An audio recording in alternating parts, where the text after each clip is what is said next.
Assalamualaikum warahmatullahi wabarakatuh. Salam bahagia dan hebat untuk guru Indonesia.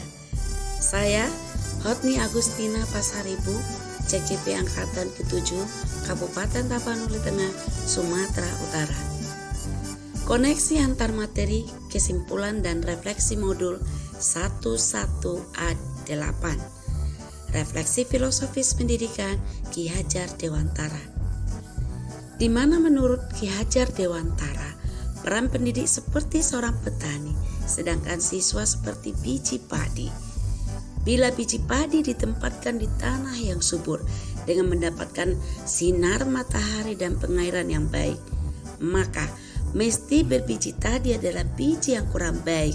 Dia akan tetap tumbuh dengan baik karena perhatian dan perawatan dari petani. Begitu pula sebaliknya, apabila dia adalah biji yang berkualitas terbaik tetapi tidak mendapatkan perhatian dari petani, dia tidak mendapatkan sinar matahari dan pengairan yang baik, maka dia tidak akan tumbuh dengan subur. Berdirinya Taman Siswa pada tahun 1920 oleh Ki Hajar Dewantara menjadi salah satu gerbang emas kemerdekaan dan kebudayaan bangsa Indonesia. Pendidikan yang awalnya hanya ditujukan untuk sekelompok orang dengan tujuan kepentingan kolonial Hindia Belanda dialihkan menjadi pendidikan yang dapat diakses oleh semua orang. Adapun kesimpulan dan penjelasan mengenai pemikiran Ki Hajar Dewantara yaitu 1. Trilogi pendidikan yang berupa ing ngarso sung tulodo, di depan memberi contoh, ing madya mangun karsa, di tengah membangun semangat, tut uri handayani, di belakang memberi dorongan. Oleh karena itu, guru harus senantiasa menunjukkan kapan saja dan di mana saja keteladanan kepada siswanya. 2. Pendidikan yang menuntun Ki Hajar Dewantara berpendapat bahwa pendidikan memberikan tuntunan terhadap segala kekuatan kodrat yang dimiliki anak agar kita mampu mencapai keselamatan dan kebahagiaan yang setinggi-tingginya, baik sebagai manusia maupun sebagai anggota masyarakat. Nah, di sini Ki Hajar Dewantara menjelaskan bahwa pendidikan dan pengajaran merupakan usaha, persiapan dan persediaan untuk segala kepentingan hidup manusia, baik dalam hidup bermasyarakat maupun hidup berbudaya. Dalam arti yang seluas-luasnya, Ki Hajar juga menjelaskan bahwa tujuan dari pendidikan yaitu menuntun segala kodrat yang ada pada anak agar mereka dapat mencapai keselamatan dan kebahagiaan, sehingga pendidik dapat menuntun tumbuh dan hidupnya kekuatan kodrat yang ada pada anak-anak agar dapat memperbaiki lakunya. 3. Membangun karakter siswa sesuai dengan kodrat alam dan zaman. Ki Hajar Dewantara mengingatkan pendidik bahwa pendidikan anak sejatinya menuntun anak mencapai kekuatan kodratnya sesuai dengan alam dan zamannya. Jadi, sebagai pendidik, jangan sekali-sekali menyamakan pendidik untuk anak yang di pesisir dengan anak yang tumbuh di daerah pegunungan, karena mereka mempunyai kodrat alam yang berbeda. Dan juga jangan kita sekali-sekali menyamakan pendidikan anak di zaman 90-an dengan anak yang hidup di zaman saat ini, karena jelas mereka memiliki zaman yang berbeda. Oleh karena itu, sebagai pendidik harus kita melek dengan teknologi terhadap segala perubahan zaman yang ada. 4. Budi pekerti atau watak atau karakter yang merupakan perpaduan antara gerak pikiran, perasaan, dan kehendak atau kemauan, sehingga menimbulkan tenaga atau semangat budi pekerti dalam pendidikan bisa memanusiakan manusia menuju perbuatan yang lebih baik lagi. 1. Apa yang Anda percaya tentang murid dan pembelajaran di kelas sebelum Anda mempelajari modul 11. Nah, sebelum mempelajari modul 11 ini, pembelajaran yang saya lakukan yaitu berpusat pada guru, di mana proses pembelajaran didominasi dengan ceramah dan penjelasan dari guru. Pembelajaran dilakukan hanya semata untuk mencapai target kurikulum sesuai dengan KKM yang telah disepakati, sehingga pembelajaran sangat monoton dan tidak menyenangkan bagi anak. 1. Sebelumnya saya seorang guru yang hanya mentransfer ilmu saja. Bagaimana caranya agar materi yang sudah disediakan saya sampaikan kepada siswa dan melakukan pengukuran tanpa saya mengetahui daya serap siswa, tanpa saya melakukan refleksi ke siswa. 2. Saya juga selalu berorientasi teacher center, yaitu di mana ajaran itu difokuskan kepada saya saja sebagai seorang guru, di mana konsentrasi murid itu harus fokus kepada saya mendengarkan dan mencatat. Guru memutuskan tujuan dan topik pembelajaran.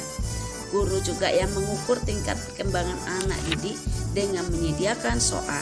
Dan saya juga berpikir bahwa siswa yang berhak tersebut dalam pembelajaran saya adalah siswa nilainya yang bagus saja. Jadi saya selalu pusing atau bingung ketika ada siswa yang nilainya jelek. Apakah mereka malas-malasan? Apakah mereka tidak bersungguh-sungguh dalam pelajaran yang saya berikan? Saya mengukurnya hanya dari nilai saja.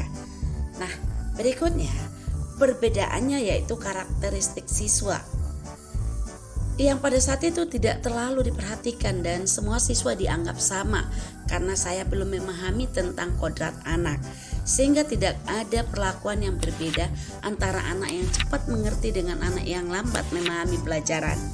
Dalam pembelajaran, saya sering marah-marah jika ada anak yang tidak fokus belajar, bermalas-malasan saya belajar dan tidak memahami apa yang saya jelaskan.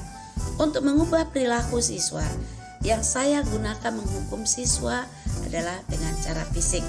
Nah, untuk perilaku yang seperti ini meyakini siswa takut sehingga dia akan berubah. Nah, ternyata hal ini hanya bersifat sementara karena dikenakan bukan dasar kesadaran pribadinya, sehingga anak akan tetap mengulangi kesalahan yang sama. 2. Apa yang berubah dari pemikiran dan perilaku Anda setelah mempelajari modul ini? Setelah mempelajari modul ini, merubah pemikiran dan perilaku saya antara lain, saya menjadikan siswa adalah subjek pembelajaran guru, bukan merupakan satu-satunya sumber belajar pembelajaran yang berpusat pada siswa. Menghargai setiap karakteristik belajar anak. Guru adalah penuntun mengubah pembelajaran secara menarik, menyenangkan, sehingga memotivasi siswa agar semua menerima pembelajaran dengan baik.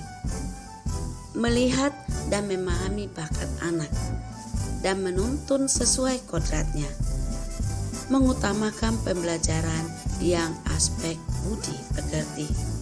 Apa yang dapat segera Anda terapkan lebih baik agar kelas Anda mencerminkan pemikiran KHD? Nah, di bagian ini yang pertama saya lakukan adalah untuk merubah dan membangkitkan potensi pelajar peserta didik adalah tugas saya sebagai guru. Nah, yang kedua, tugas saya sebagai guru menciptakan lingkungan, alat dan ide untuk mendorong siswa melakukan interaksi yang produktif dan memberikan pengalaman belajar yang dibutuhkan, yaitu pembelajaran harus menyenangkan karena dunia anak adalah dunia permainan, sehingga pembelajaran anak itu harus menyenangkan. Di mana menyenangkan itu membuat mereka merasa nyaman, sehingga merasa santai dan tidak terbebani dalam belajar. Lalu di sini saya sebagai juga penonton, yaitu menonton proses siswa yang saya berikan kebebasan untuk mereka melakukan apa yang mereka sukai, dilihat dari bakat dan minatnya. Nah, yang tentunya dalam hal ini saya memberikan tuntunan dan arahan pada siswa agar tidak kehilangan arah dan membahayakan dirinya.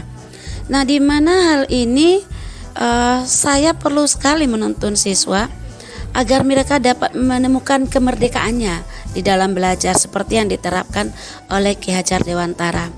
Nah, untuk hal ini saya melakukan dua hal. Yang pertama, saya mengidentifikasi kebutuhan peserta didik agar saya tahu apa yang ada dalam pemikiran mereka, apa keinginan mereka, apa kebutuhan mereka, dan apa saja dunia mereka, agar saya lebih mudah menerapkan metode pembelajaran nantinya. Yang kedua, saya berusaha untuk menjadi guru, penuntun, dan menjadi pamong bagi mereka agar dapat memberikan arahan, tuntunan kepada siswa yang membutuhkan bimbingan dan tidak kehilangan arah. Lalu selanjutnya saya merancang pembelajaran yang menyenangkan.